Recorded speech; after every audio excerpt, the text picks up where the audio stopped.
The time is just gone 9:15 a.m. as we continue with the broadcast this morning right here on News and Views. If you have just tuned in, we welcome you to the show on the various platforms of Salam Media. I am Imraahn standing in for Julie Ali this week. And we are obviously very, very concerned with the level of violence that is taking place in the country. And we are focusing on Cape Town in particular, where last night we learned of the Guguletu Community Police Forum Deputy Chairperson Lulama Dinginto, who was assassinated at her home at around 3 a.m. in the morning. Now, this is a woman crime fighter. She was brutally killed in her home. And it is also coming at a time where we have 16 days of activism against violence against women and children. Now, clearly, this is an indictment on our society. And we send our condolences to her family, to the family of Lulama Dinginto, to the community of Guguletu, and also to the community safety fraternity. And we are now joined by none other than Imran Mukaddam, who is the Elsies River Community Police Forum Chairperson. Imran, Assalamu alaikum wa rahmatullahi wa barakatuh, and welcome. Walaikum salam wa rahmatullah, Brother United. I'm not the chairperson, I'm the spokesperson for the... Oh, you're the spokesperson. Okay, my apologies for that. But we've set the record straight. But clearly, in terms of setting the record straight, this brutal assassination that had taken place, this cold-blooded murder, clearly is not on Imran. Definitely not. We are disturbed as the community safety fraternity in Cape Town. Because last year we also had the deputy chairperson of the Delft Community Police Forum killed. So we're finding these attacks on how structures and members, totally unacceptable. And we cannot allow that when communities want to make a difference to be intimidated by gangsters to the extent that they have to be killed for taking a position, just making the community safer. Yes. Now, let's talk about Comrade Lulama Dinginto, known as Guffy. What do we know about her? Well, we know that she was a very passionate woman in terms of her community. We know that she was fearless and she was determined. So she was a very strong leader.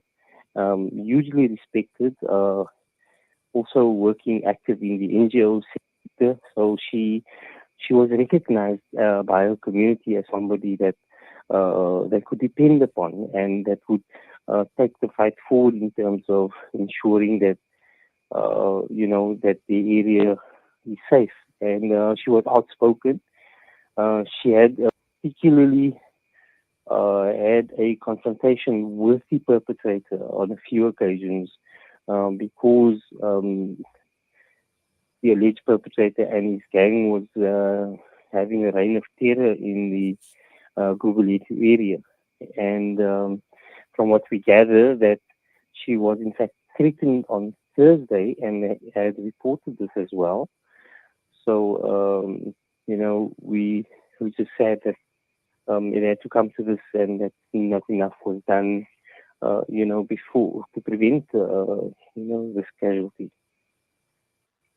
Well, certainly. And in fact, you're talking about the alleged perpetrator as well. And, from what I've just been reading as well, that there has been this reign of terror that has been spreading through Guguletu for a while now, Imran. Yes, and similarly, we find this in other areas where these gangs start acting with impunity. And as our chairperson said, we're no longer just on the front line in this fight against crime. We're actually in the firing line now because we, as community safety workers or volunteers, we don't carry firearms. We live within the community. We're extremely vulnerable if compared to SAPs or law enforcement agencies. And we are easy targets.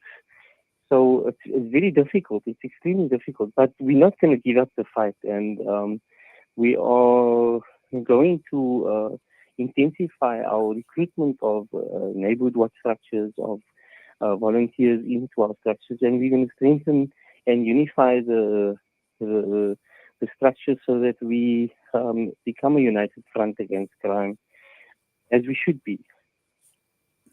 Yes, but I know, obviously from a community policing perspective and CPFs, your hands are actually tied. There's just so much that you can do. But in fact, just looking at some of these reports that have been coming out since this assassination of Guffey, we've learned that, SAPS as well has got a huge responsibility to play here as well. And in terms of SAPS and their responsibilities, but also at the same time looking at sometimes corruption within the South African police services, sometimes working even in collusion with these gangs, Imran.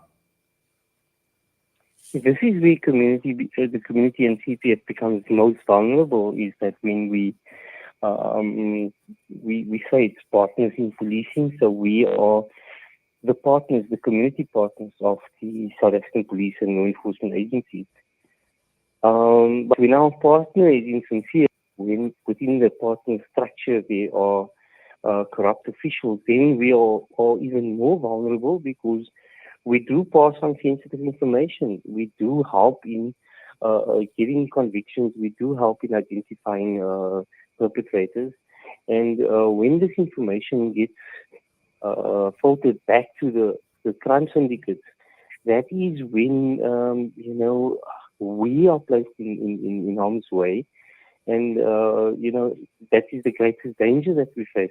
So it is imperative that SAPS cleans up the house. And then also, that SAPS has a responsibility to see us as part of the infrastructure. So they have a duty to ensure that we are safe. And when there are credible threats on CPF members, neighborhood watch members' lives, then the necessary precautions needs to be taken. And we appeal to SAPS that any threats on the lives of CPF members must not be taken lightly. But more importantly, we need to have the confidence that our partner is on our side and not on the wrong side. And this is difficult in the times that we live in, because we know how many of our police officials have been found to be corrupt. And it's very, very sad that people are losing their lives because of incompetence and at times corruption within the police structures, and within the fact that more could have been done to safeguard our comrade Goofy.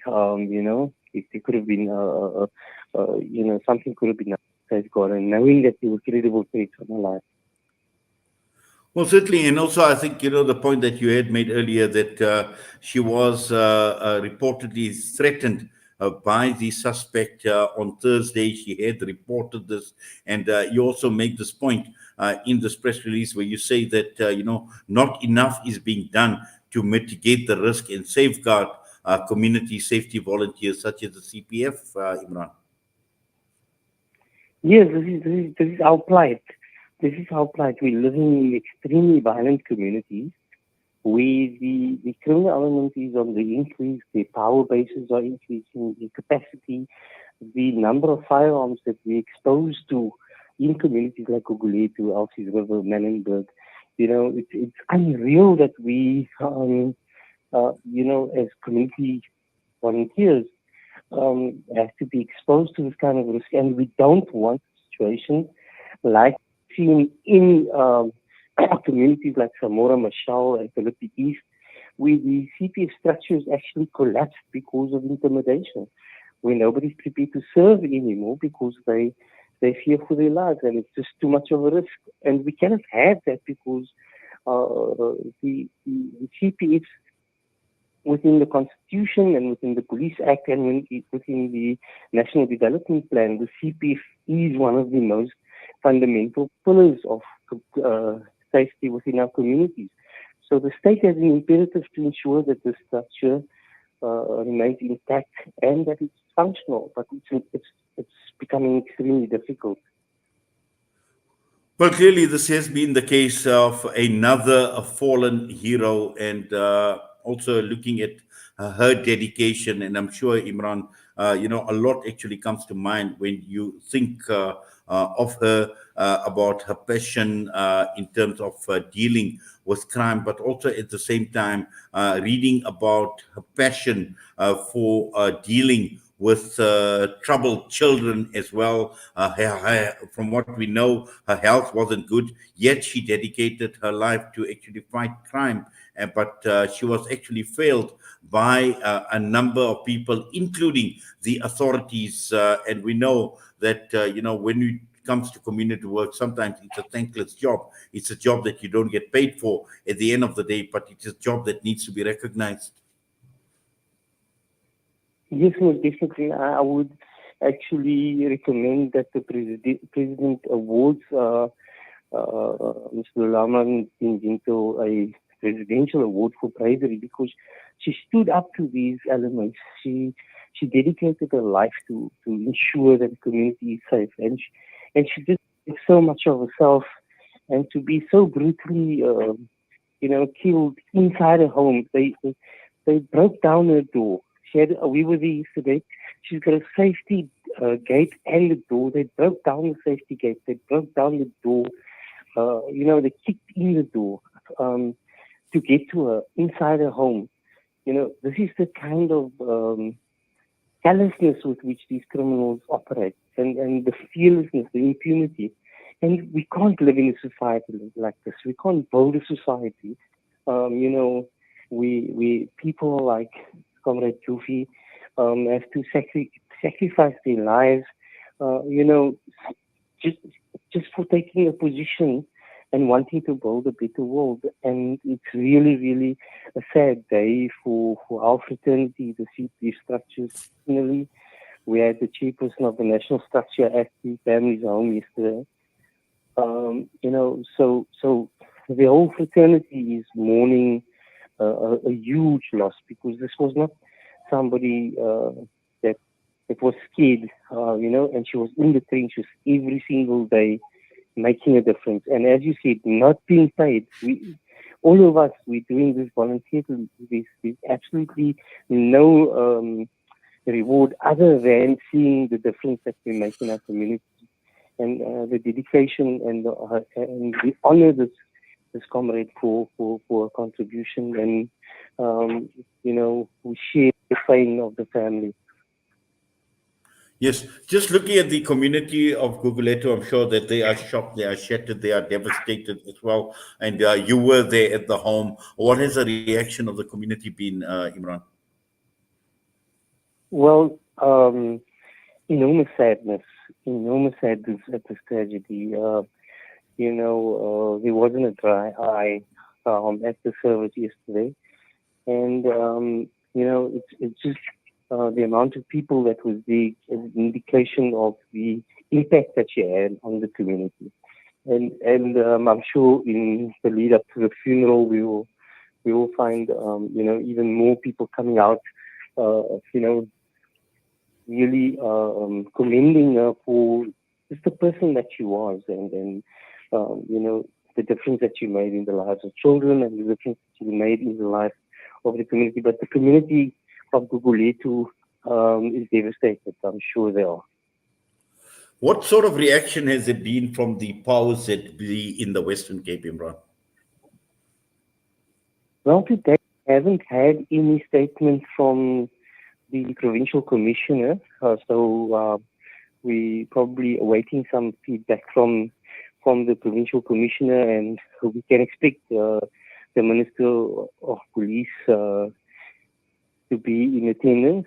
And we sometimes find these road shows abhorrent. That it takes tragedies like this for them to pitch and then to make it a spectacle. We ask that not be the case. We ask that they come with sincere condolences and sincere regret, and then with concrete plans to ensure that these kind of incidents don't happen again. We don't want the photo opportunities. We want them to do something real to bring about a better regime for community safety volunteers and for neighborhood watchers and CPF members, so that we can feel more confident that the work that we do in our communities, that our backs are also covered. Well, I'm sure, there's going to be a lot of anger that's going to be directed at the officials as well and the powers that be when they arrive. We hope not. We don't want to break the relationship between community safety structures and communities and the authorities. We need to rebuild the trust relationship. But there's a lot of work to be done in that regard. There's a lot of work to be done in that regard, that we can confidently trust our partner, the South African Police Services, to ensure that that we are safe when we are doing, helping them, when we are busy with this partnership in ensuring that our communities are safe. But it's a very, as you say, thankless job. And it's also very treacherous because you don't know who to trust at times. And the community trusts you. So we are the go-between. We are the channel through which information is passed from the community to the police in order to ensure convictions. And that channel is now being compromised. Well, Imran, Jazakallah, shukran for that and for your time with us this morning. We certainly will follow the story. We will follow the developments. But we thank you. We appreciate. And once again, our condolences go to all that have been affected by this brutal assassination of Lulama Dinginto. We wish you all the best as well. And we will definitely follow up, as we get a lot more clarity in terms of the way forward. But for now, Assalamu alaikum wa rahmatullahi wa barakatuh. Wa alaikum salam, and shukran for covering this very important matter.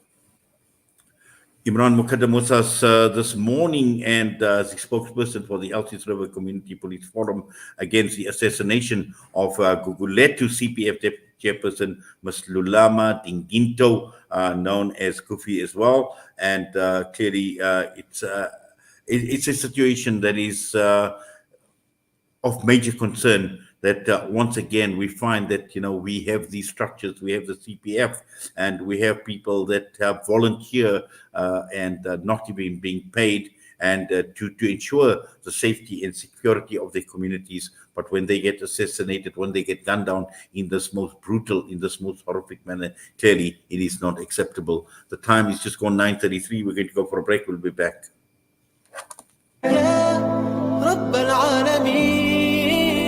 Listen to something fresh.